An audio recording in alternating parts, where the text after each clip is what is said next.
İnfluenza A ve şiddetli öksürük. Öksürük hepimiz için gerekli bir reflekstir. Solunum yollarımızın tozlarla karşılaşmaması, mikroplarını atabilmesi, enfeksiyonlara karşı korunması için gereklidir.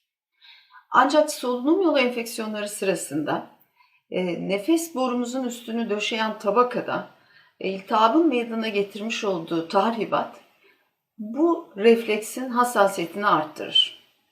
Dolayısıyla daha çok öksürüğümüz olur ve bu öksürük daha uzun sürer. Genellikle viral enfeksiyonlar sonrasında beklenen öksürük 3 ila 8 hafta sürebilir.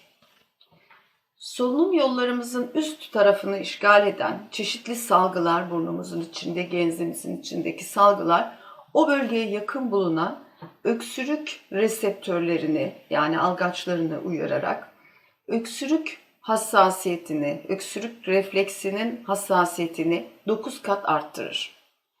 Aynı zamanda daha önceden influenza A salgınları sırasında yapılmış çalışmalar göstermiştir ki bu tip durumlar enfeksiyon geçirenlerin %43'ünde bulunmaktadır. Yani aşağı yukarı enfeksiyonu geçirenlerin yarısında 3-8 haftaya kadar devam eden öksürükler olacaktır. Bunlardan korkmadan kabul edip yaklaşma gereklidir. Tedavide ne yapalım? Tedavide maalesef tek çözüm sağlayan bir yöntem yoktur. Ancak antihistaminikler, dekonjestanlar, alerjide kullandığımız burun damlaları, yine alerjide kullandığımız nefes açıcı ilaçlar ve iltihap giderici nefes yolundan kullanılan ilaçların yararı olduğu gösterilmektedir.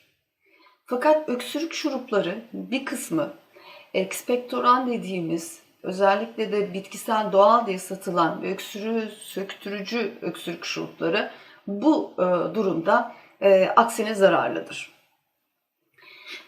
Onun dışında ısıtılmış bal ile birlikte çeşitli bitkisel içecekler yani halk arasında da bilinen bitki çayları balla karıştırılarak verilmesi yine genel olarak tavsiye edilmektedir. Ancak bu tedavide başka bir bakteriyel enfeksiyon devreye girip girmediğine de bakılmalı ve varsa antibiyotik tedavisi de onunla birlikte başlamak yararlı olacaktır.